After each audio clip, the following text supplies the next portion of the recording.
Hello, I'm Brian with the Bearded Cigar Review. Today we're going to be reviewing a very popular cigar, the Rocky Patel 60.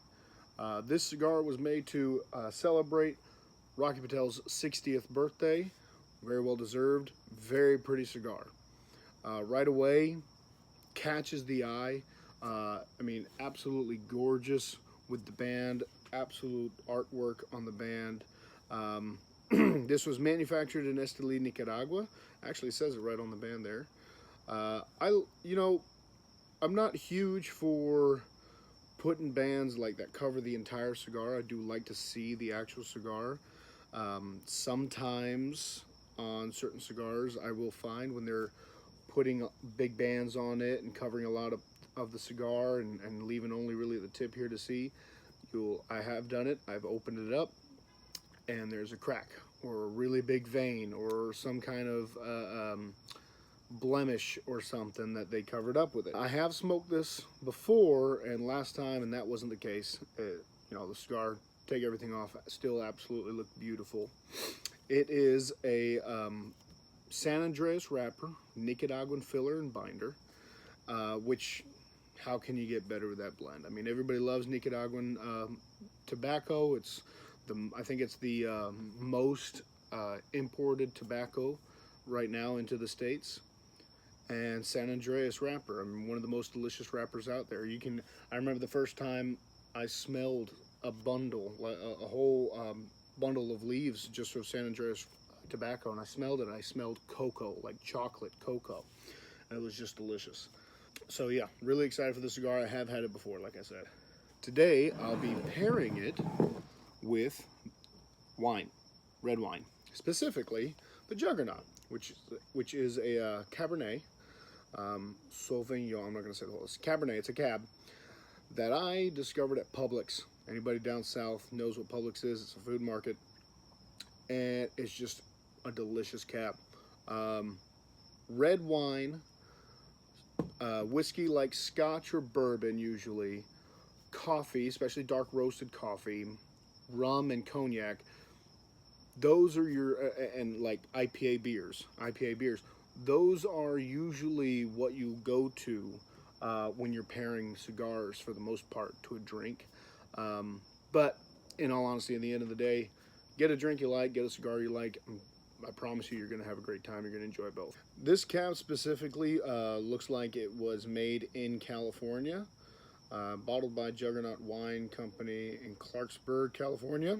2019 is what it says. The other reason why I really like this wine is the lion. I have a thing for lions, and I think that's just one of the coolest designs I've ever seen on a bottle, honestly.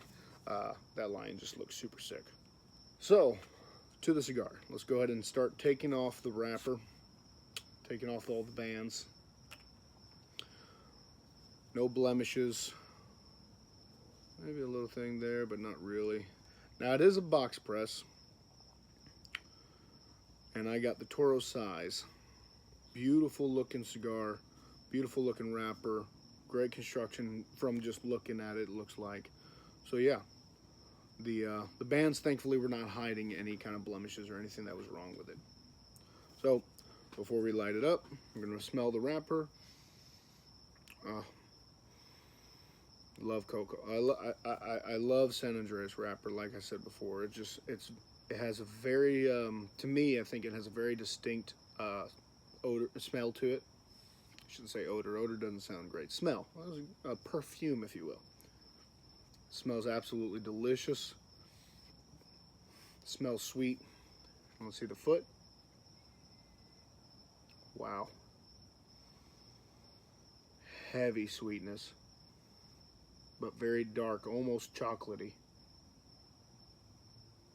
Wow. That just smells amazing. Oh, I could smell that all day. All right, let's go ahead and cut it and do the cold draw.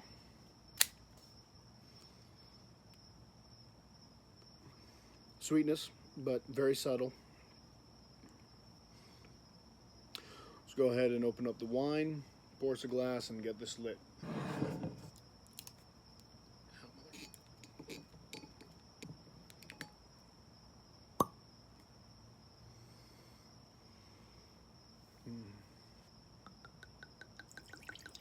Cheers.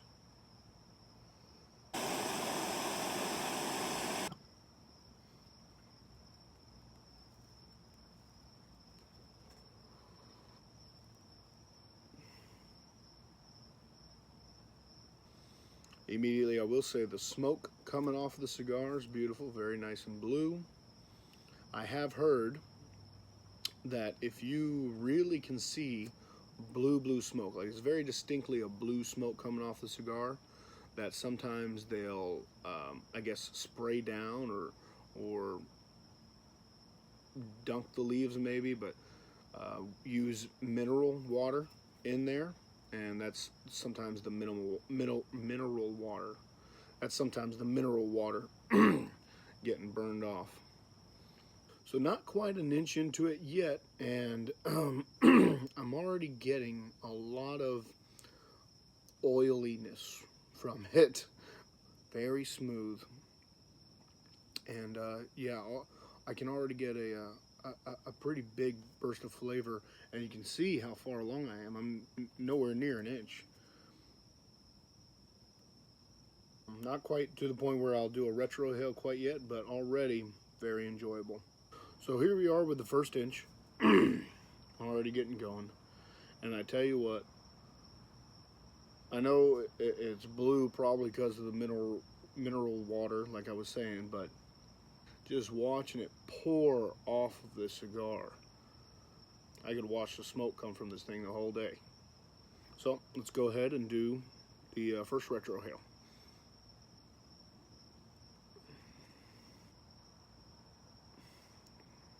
Again, very oily, getting a little bit of that pepper from, I'm assuming from the Nicaraguan filler and binder. Very smooth, very subtle, you know, not very spicy, not harsh.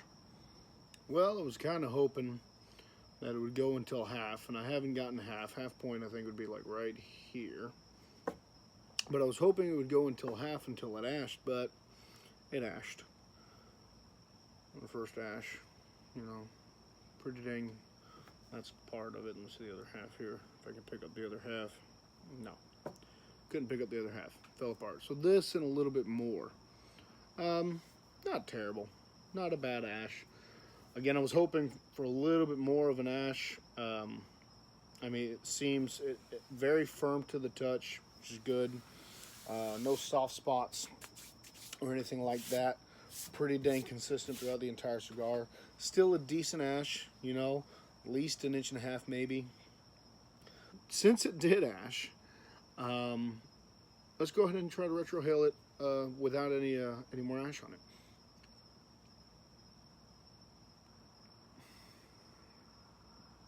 Yep, still oily, a little bit of pepper on it, very smooth. All right, so we're about halfway now. As you can see, very white ash, which I really like to see. I heard somewhere that it means good quality tobacco. I don't really know personally. I just think it looks cool when it's nice and brightly white. Very consistent in its flavor. Still, like I've said before, the oily taste. Definitely getting cocoa from it still. But let's go ahead and do the retrohale for halfway. Not quite as much spiciness on that one. I will say, so about halfway, I'm feeling more maybe as far as on a scale from 1 to 10 as far as strength goes, maybe a 7.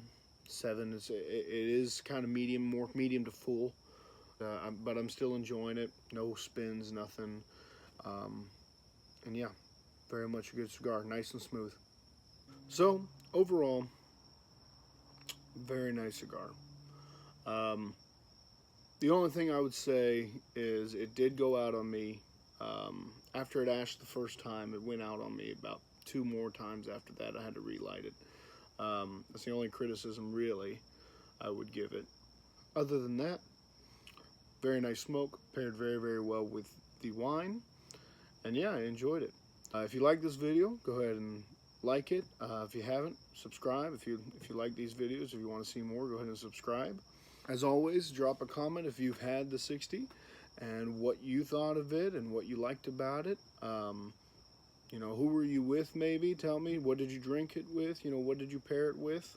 How big are you on pairing stuff? What did you think about what I said about whiskeys and being Scotch or bourbon, wine, coffee, you know, more IPA beers and stuff like that? Being what pairs well with cigars. Do you agree? Or is there something that's like a go-to pairing or a go-to drink for you when you smoke cigars? Also, suggestions, guys. I would love more suggestions of what you guys would like to see me review. If you would like to see me review it, what you'd like me to pair something with. As far as an appropriate cigar to celebrate a 60th birthday, very appropriate. I think it's a great celebratory cigar. I'd like to know, what is your celebratory cigar? You know, what do you think you would smoke for your 60th or for your birthday? What's a celebratory cigar for you? What are you smoking on your birthday? Again, hope you enjoyed the video, and until next time, guys. Thank you very much.